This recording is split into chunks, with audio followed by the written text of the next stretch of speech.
afternoon and a very good evening to you, the good people of the tube. Welcome to 2019, everybody. I hope you had a great Christmas and I hope you had a great two new year. Why not? Let's do that. Let's get off to a great strong start, Dave, with your great English. Hope you had a great new year as well, and I hope you didn't overdo it too much. Anyway, I don't know what that was. Hello everybody, welcome to our first Q&A Wednesday of 2019. Oh, by the way, over the Christmas period, Joe adopted me a face hugger, everybody. So, this is Clive. So, say hello to Clive, everybody. Clive, this is the people of the tube. Don't worry, he's passive. He's passive. He's very passive. He hasn't tried. He's only tried to kill me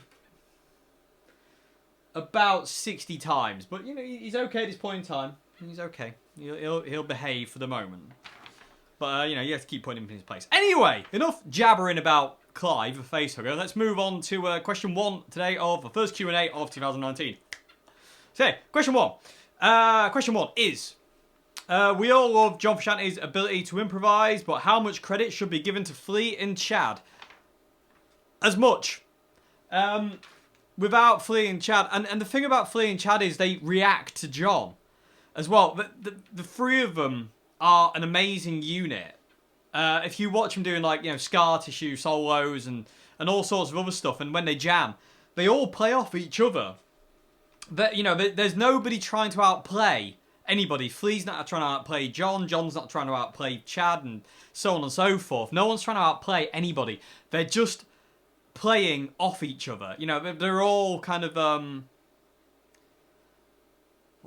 can't think of the exact word, but they're all equal. That's the word. They're all equal. When they play, they're all equal. You know, they're all kind of like in that same level. But no one's, like I say, no one's trying to beat anybody. They're just all making music for the right reasons. They're just trying to serve the song as best they can and express themselves as best they can at the same time. So yeah, I reckon as much as John is amazing, yes, and we all do love John Frusciante, and his ability to improvise the way he does, Flea and Chad need as much like, you know, respect and admiration and love as we give John, because them two make him almost, in a way. Yeah, I mean, the connection those three have musically as a three-piece band, like, you know, guitar, bass and drums, is incredible. So they need so much respect, and they're just so good musically and musician-wise. They're just unreal. They are absolutely unreal, and I do feel that, like, you know, they are one of the reasons John was able to express himself so well. It's because they encouraged it and they let him do that. So I reckon it's really, really, really important. And it's one of my all-time dreams. It'll never happen, but it's one of my all-time dreams to jam with Chad Smith and Flea. I would just love it. It'd just be like, it'd be one of those things where, you know when you kind of have, like, you know, you have your little daydreams and your dreams that you want to do something like you want to do in your life, like, you know, whatever it be. Playing with Flea and Chad is one of those dreams that I've had forever. You know what I mean? As much as, like, I would love to jam with John Frusciante as well, like, as a rhythm section, that I would, it'd be heaven. It'd be heaven. And I would love it, but, you know, it's not going to happen. But we can dream, everybody, and that is the point. You have to dream. It's important to dream. And you also asked, are you aware of any Red Hot Chili Peppers songs or John Frusciante songs that are modal? Not really. Not off the top of my head. Modal tunes are very, very, very... They stick out quite a lot. I mean, a lot of John Frusciante's stuff and the Chili Peppers stuff is very kind of, like, you know, very straightforward, you know, pentatonic stuff. There's not a great deal of kind of crazy modalness, because modalness sounds very folky to me. That's how I associate modal music.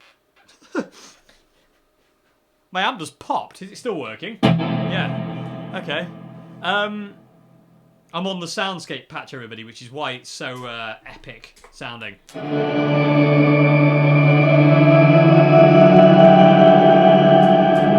Anyway, but yeah, off the top of my head, in this moment, I can't think of any Chili Peppers songs that are modal. I'm not 100% clued up on modes anyway, so I'm probably not the best person to ask. But I can't think of any song that is modal that the Chili Peppers do, or John does. No, not off the top of my head. Anybody, people of the Tube, Chili Peppers fans, John Frusciante fans, can you think of any songs in the Red Hot Chili Peppers back catalogue or John Frusciante's back catalogue that is modal? If so, put a comment in the comment section below. Okay, moving on. Question 2, everybody. Question two. Could you do a short explanation? You're asking me to do a short explanation? Are you mad? Anyway. Could you do a short explanation on how to get the Peter Green tone with a Strat or Telecaster without using humbuckers, because I can't afford a Gibson? Okay, you don't need a Gibson. In all fairness, I find that most modern day Gibsons don't quite have the brightness and the right kind of amount of treble and mids that the old Gibsons used to have, like the 59s and the 58s and the 60s. Most modern Gibsons to me sound really dark. They're really, really fat, big sounding, whereas old Les Pauls, you hear this all the time about 59 and 58 and 60s Les Pauls, they sound like Telecasters. They sound like beefed up Telecasters, which is why people like Jimmy Page went to the Les Paul and didn't really, his sound didn't change a great deal, but it got a little bit bigger, you know, from his Telecaster. And other people did that as well, like Eric Clapton, like the definition, but the fatness of an old Les Paul. So I wouldn't. You don't need a Gibson to get like Peter Green's tones. You can get them out of a Strat. You can get them out of a Telecaster. Can I do a demonstration how to do it? I mean, one of the things you want to be going for with Peter Green's tone is mid-range and bass, and not too much gain. Tell you what. Bing. Okay, so where are we? So I'm plugging straight into the amp now, straight into the Marshall MG. Let's put the gain up. Where are we? Let's turn that mid down. Turn the volume down as well, because that's loud.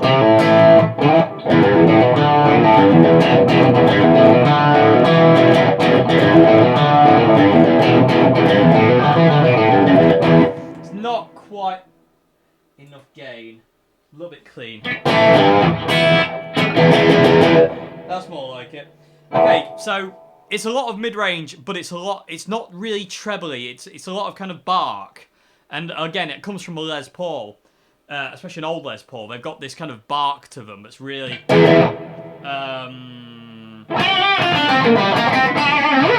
you know, they've got this kind of, it's not shrill, but there's a cutting sound to these old Les Pauls, and that's the kind of sound you want to be going for. So you can kind of get it out of the Strat. I mean, that sounds... Need more bass. Turn the volume down a smidge, I don't want to kill the camera.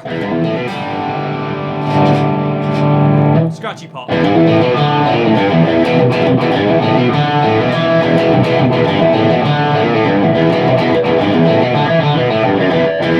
Sounds pretty close.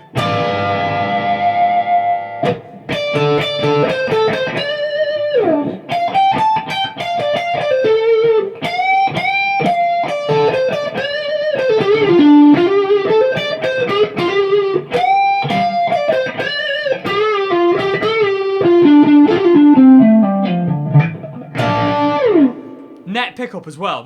That's something I failed to mention. Neck pickup is really important for Peter. Bridge pickup not so important, but Peter mainly plays on the neck pickup.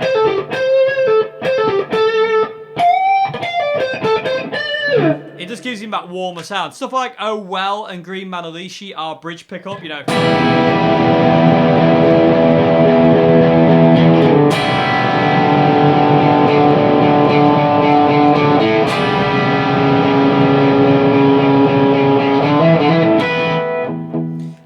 You know, stuff like that is bridge pickup, but for soloing, Peter would pretty much predominantly use the neck pickup, because it's just got that warmer, mellower, bluesier sound.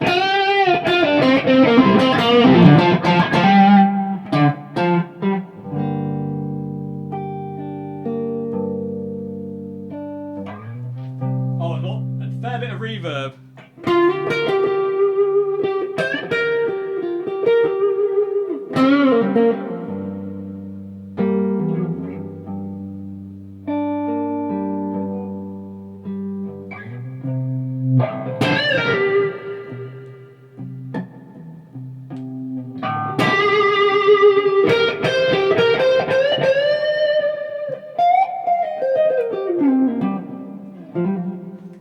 and shade as well.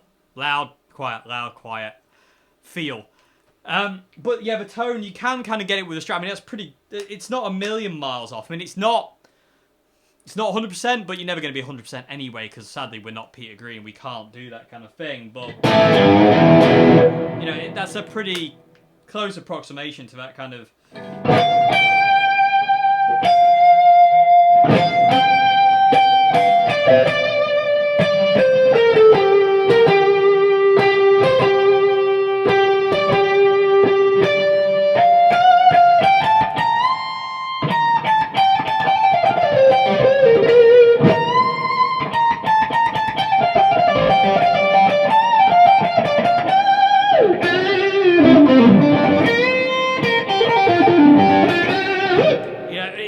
That's what you're kind of going for. Neck pickup if you're soloing, pretty much 90% of the time. There is that brief period of time where Peter uses the bridge pickup for soloing, but not really.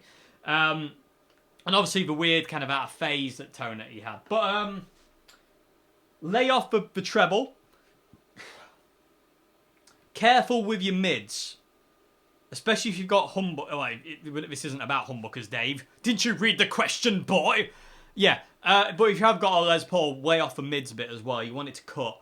You don't want to get too clunky on the mids. But if you've got a Strat, be careful with the mids. Or a Telecaster, because it can get too bright with the mids. The way single coils react with certain mid-ranges kind of get a bit much. So I would maybe... I mean, at this point in time, I've got gain on 4. So I've got gain on 4. I've got bass at 5. So basically... gain is about 11 o'clock, bass is at 12 o'clock, middle and treble are turned off, so they're all the way down because I'm trying to compensate for the brightness of the pickups. You know, that's more Danny Kerwin. That's Peter Green. Danny Kerwin's bridge pickup, Peter Green's neck pickup. I'm pretty sure that's the way they worked it. But yeah, that's how I've got it set up. And again, reverb is kind of important. Peter did use quite a bit of reverb live. Sometimes in the studio it's as dry as a bone. You know, it's really in the room sounding. But there's that classic kind of Peter sound is... You know, it's that reverbed up kind of tone he had. It's just heaven. Heavenly, I tells you. Okay, so, yeah, be careful with your mids. Maybe no treble if you've got a Stratocaster or a Telecaster. Maybe just turn it all the way off. If it's too dark, then just bring it in a bit. Just be careful with the mids. The treble, sorry.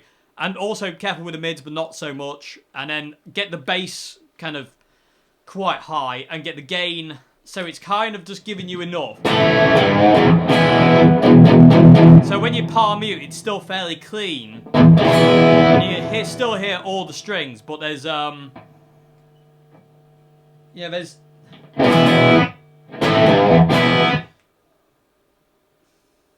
yeah, I've lost my train of thought, but yeah, so it's just clean enough so you can hear all the strings, and there's just that clarity there.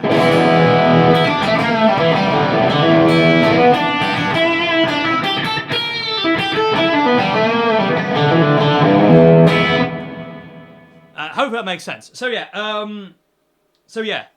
fair, medium kind of amp breakup gain, bass quite high, careful with your mids, really careful with your treble. That's what I would say, and especially if you've got single coil pickups, you don't want treble really in there. It just adds to fizz things and thin things out, so you want to be careful with your treble, really careful of that.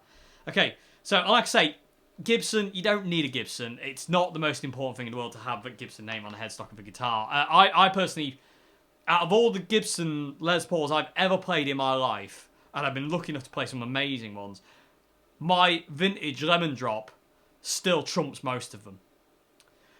You know, I've played some R9s, I've played some R8s, I used to own an R7, and in all fairness, the Lemon Drop is just... It's that sound. It's got that bark. It's got that mid-range brightness that those old Les Pauls have. I mean, it's not 100%, but what guitar is. But it's very close to that kind of thing. So, let's plug this back in. Lovely stuff. Okay, let me just get back to usual settings here.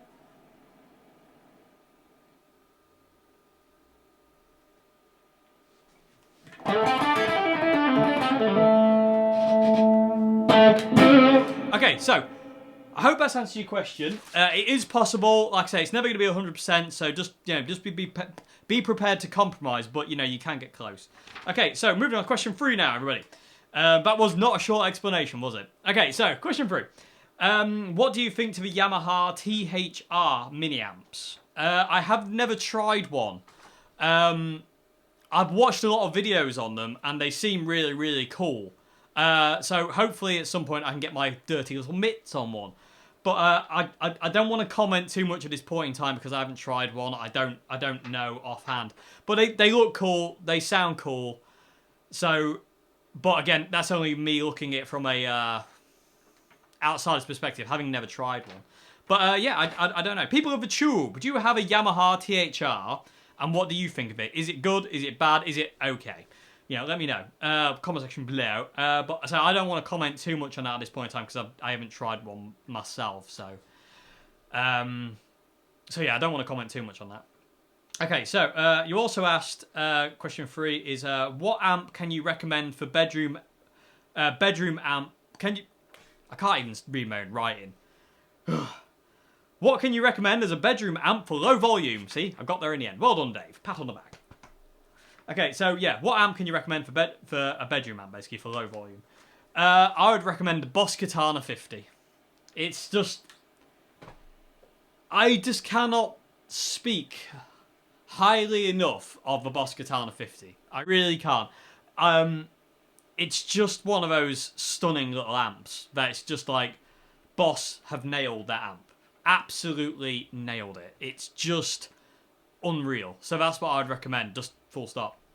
You can run stuff like the Marshall MG100 at bedroom volume. You can run the Orange CR120 at at low volume, not full volume. You'll kill someone.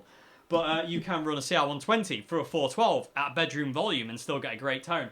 But if you want small size, so it doesn't take up too much room, because obviously these are fairly big, they need a cab.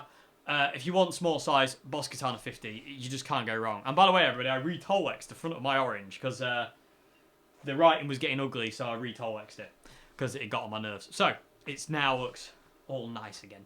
Okay, so yeah, that's what I'd recommend. Boss Katana 50. I cannot sing the praises of that amp enough. I am in love with it.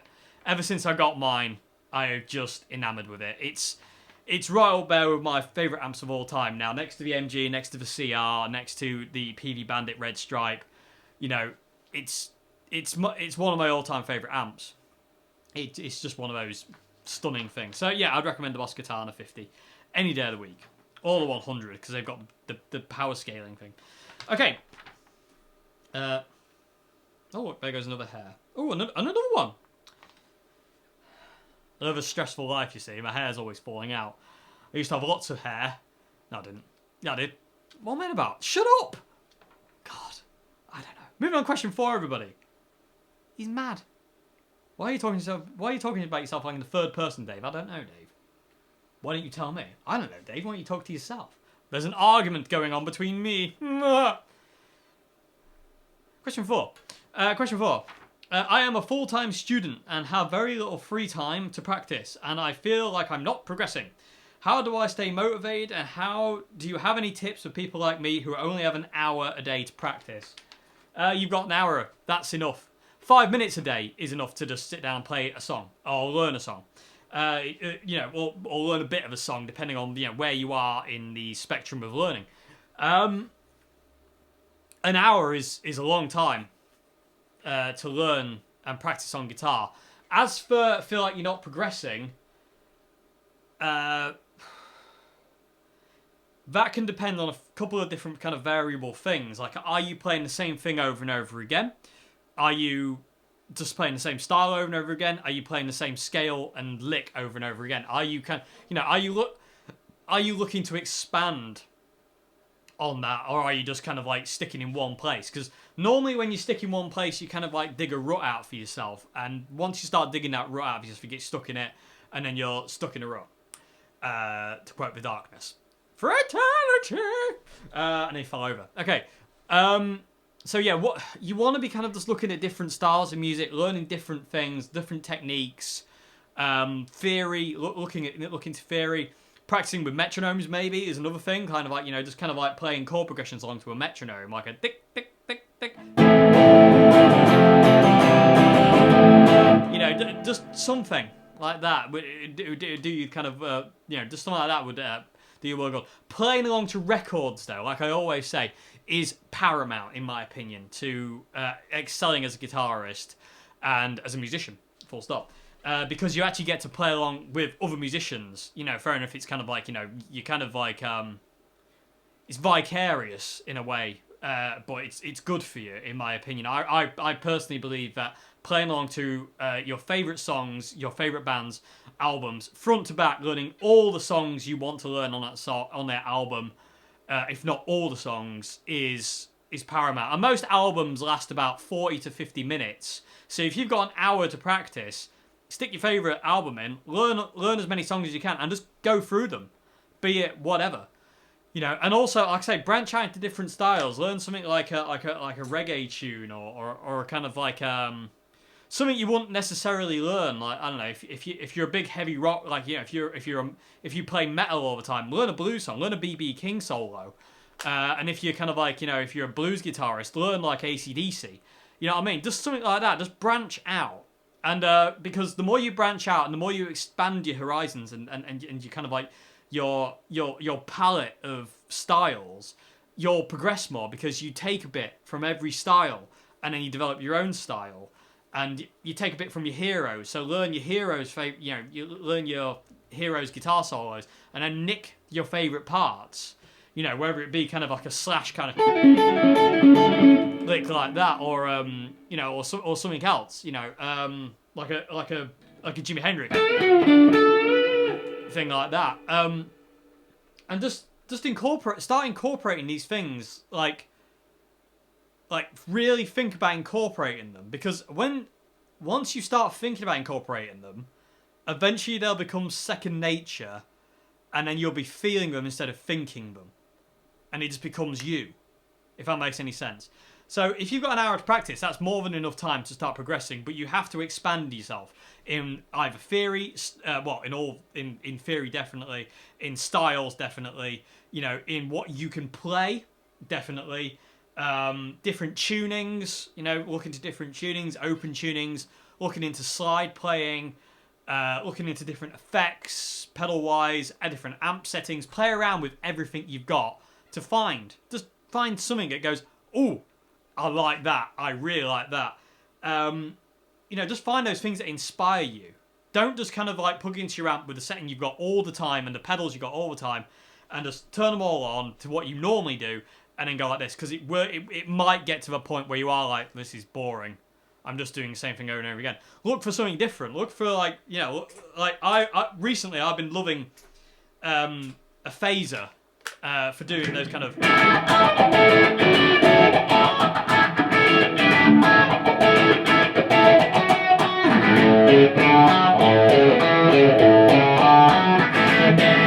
You know, or.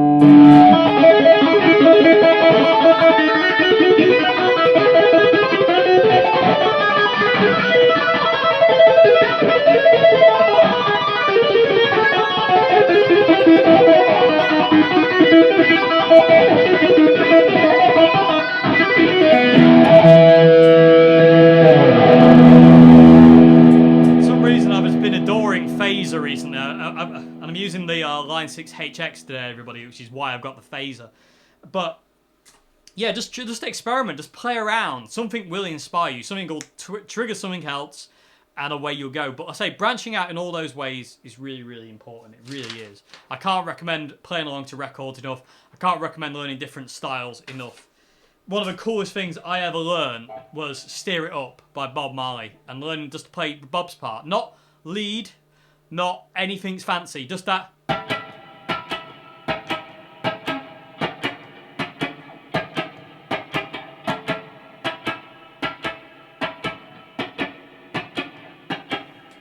With no reverb though, because it's dry as a bone. But that was way too fast. But I'm all excited because I'm on camera. But you know, just stuff like that is really cool. So yeah, I hope I answered that part of the question. You also asked, what do you think? What's your opinion on John Mayer? I love John Mayer. I love his guitar playing. I like his voice. I like Continuum. I don't like all of John Mayer's back catalogue.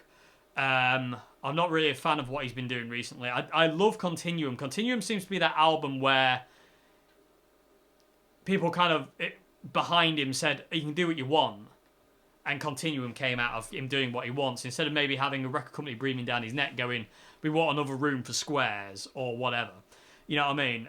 Not to say anything he's done recently is kind of like room for squares, but you know what I mean? But yeah, I really love John Mayer. I love his guitar playing. I love his sound. Not enough gain for my liking. Very, very dry kind of, that kind of...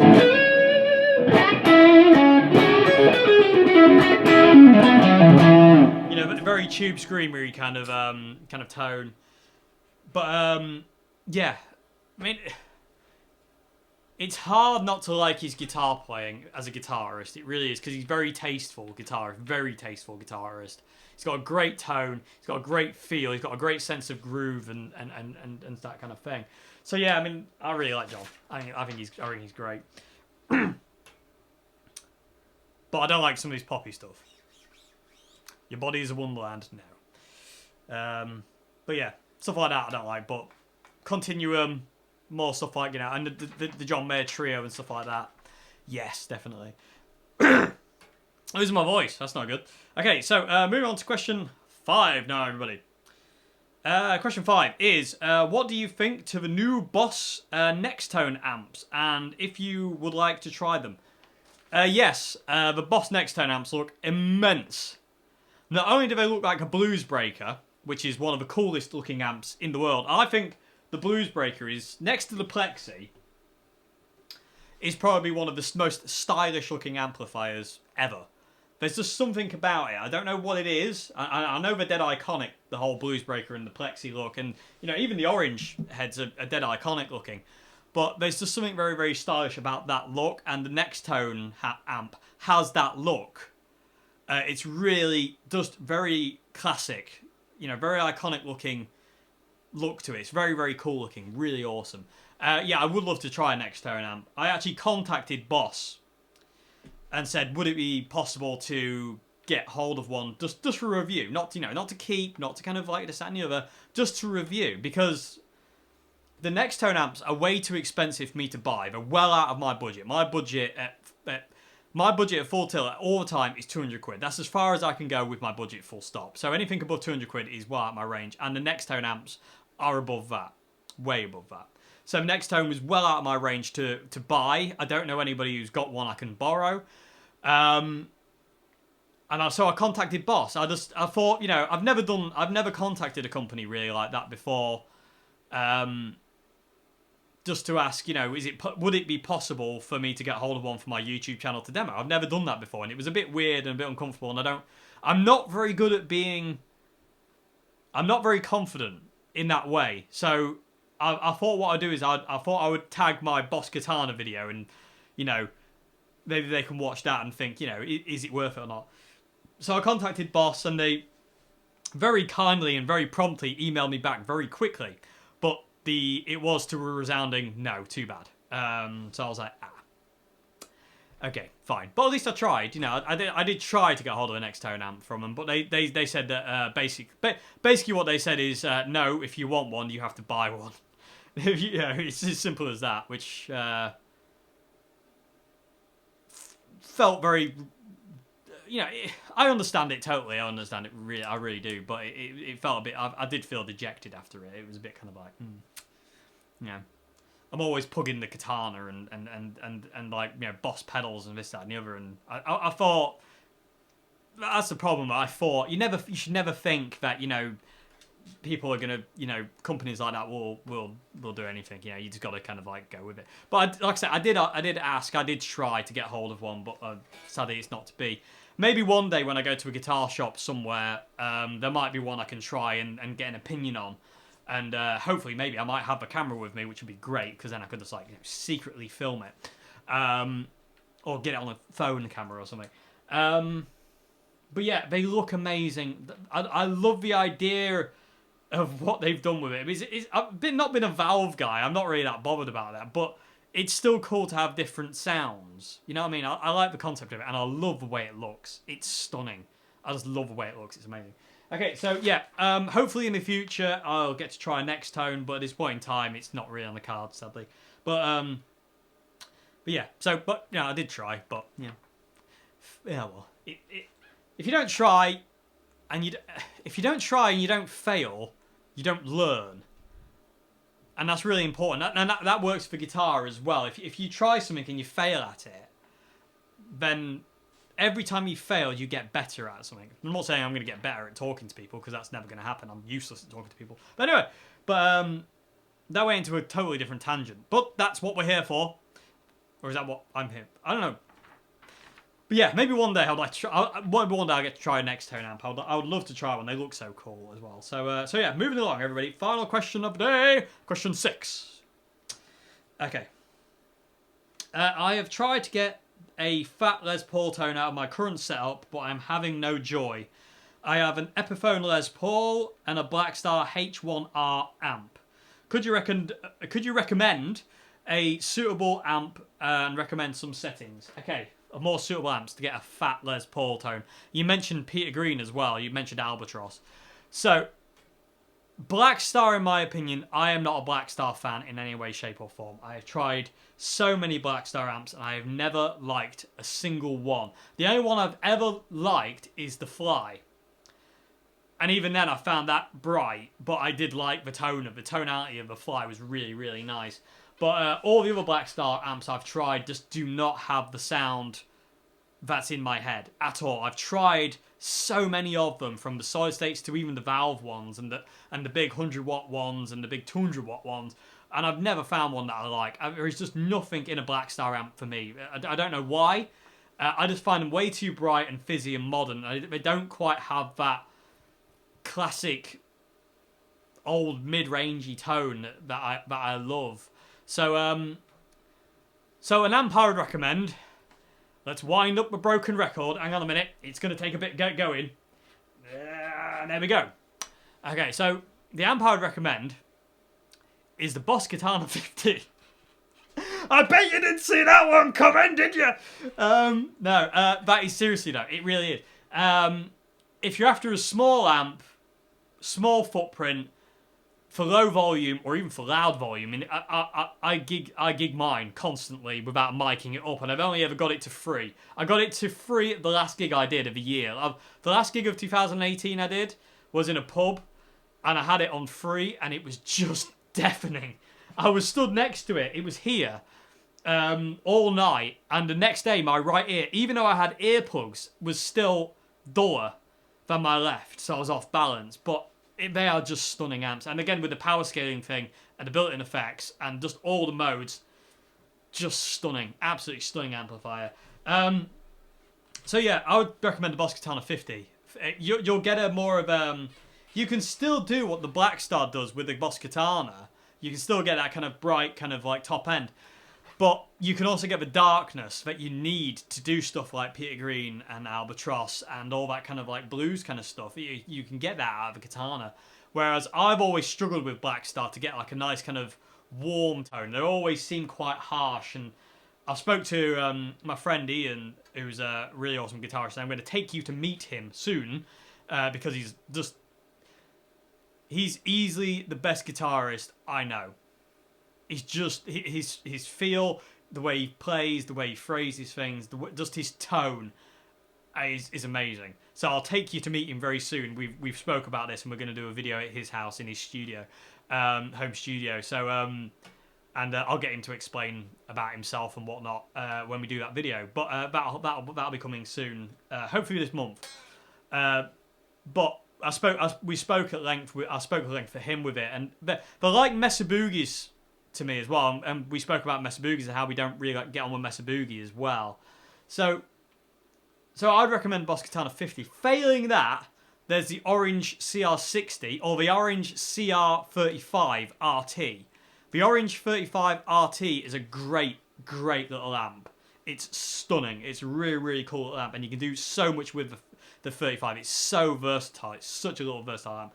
And I need to demo one. And my friend Richard's got one, and I might have to borrow it one day. So sorry, Richard, if you're watching this video, I'm going to come and nick your 35 at some point. I hope that's okay. And then failing that, you can always get an MG 100 because they run you can run them quietly, and they have that kind of fat tone as well. And same with the CR 120s. But yeah, I mean, Boss Katana 50 would be my kind of like my first kind of thing because of the small footprint, and because it's so tiny and it kicks out so much welt, and you've got the inbuilt effects. You've got really nice different reverbs, delays, overdrives, and you've got a real nice EQ section, a real nice kind of amp selection section and stuff like that, and you've got the power scaling as well. The 50 would be the way to go in my opinion. So I'd recommend the Boss Katana 50, and it's so cheap. The katanas are so cheap. They're so perfectly priced. I'm buying another 50 soon. I want to buy another 50 because I want to run 2 in stereo live. That's what I want to do. I want to come out of HX in stereo and run to 2 Katana 50s. That's what I want to do. Have them slightly set up differently to another. Like I want one with delay on it, and I want one without it, and just having reverb from the HX through it. That's what I want to try. Whether it works or not, I don't know. But hopefully at some point soon, I'm going to buy myself another Katana 50. Because I don't see the point in getting the 100, because the 50 covers all my bases volume-wise, and I like the size of it. It's actually the same size as my pedal board, so I've got such a small footprint on stage now, and that's a bonus for where I play, because where I play normally, your amp is literally there, and your pedal board is there, and you have about this much room to move in. So having the smaller footprint pedal-wise and amp-wise is a must, and still having the volume and the power is a must, and the Katana and the HX does that for me, so happy days. But anyway, I've gone off on a tangent there. That's not important, David. But yeah, Boss Katana 50, recommended setting would be the brown mode. You want the amp to go to the brown mode. You want gain all the way down. If you're playing a Les Paul, if you're playing humbuckers, go to the brown mode, turn the gain all the way down, turn the volume all the way up, not the master volume, just the level volume, all the way up.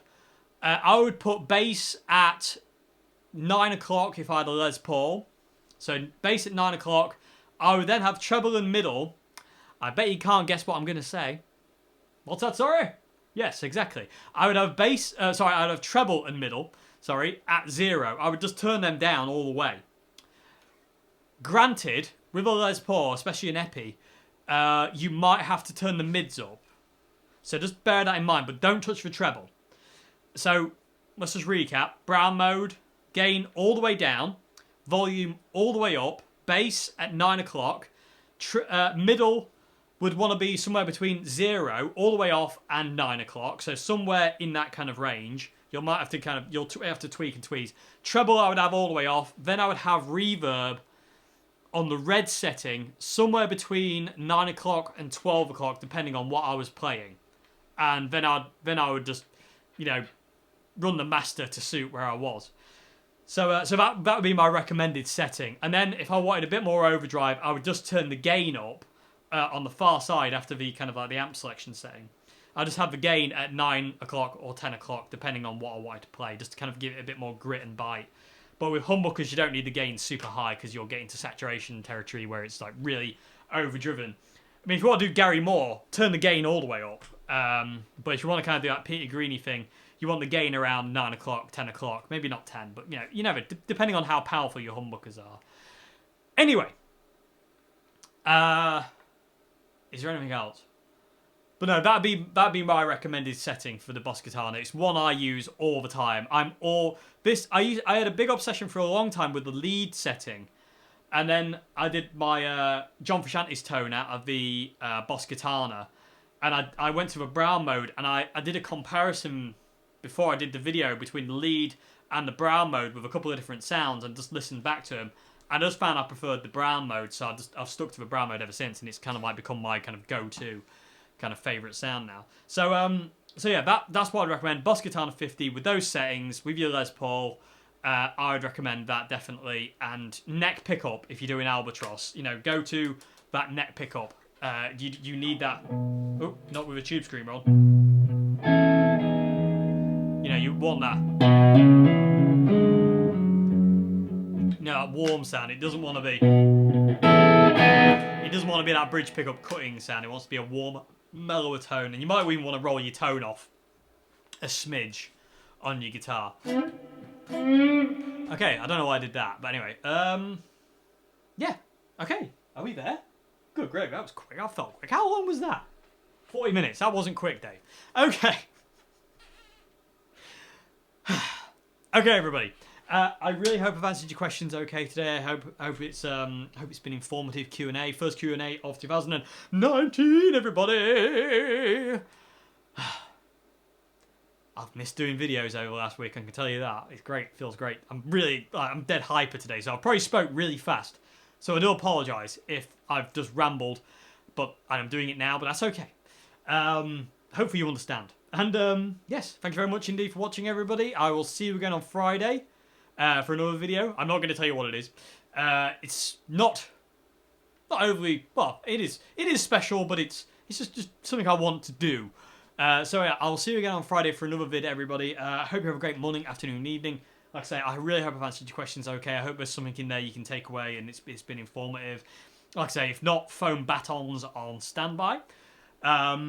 Yeah, and thank you very much for watching, everybody. Welcome to 2019. Have a great year, everybody. Although I'll see you throughout the year, obviously. Yes, but I will see you on Friday. Goodbye now. I'll turn it to David Attenborough then. Here we see the majestic Oswald Stratocaster in its natural form. Natural form. Gallivanting through the amp countryside, making beautiful noises. But oh no, Clive comes in and attacks. First video of the year and I've already lost my mind. What do you reckon, Clive? He doesn't care, he's too chilled out right now. Anyway, I hope you enjoyed this video. I hope you enjoyed this Q&A, first video of the year, and it's been a hyper one, but that's okay, I think. I hope it's okay. People of the tube, is it okay for me to be a bit hyper? I've missed you all. So hopefully I'm allowed. Okay, so anyway, shut up, Dave. Goodbye now, everybody.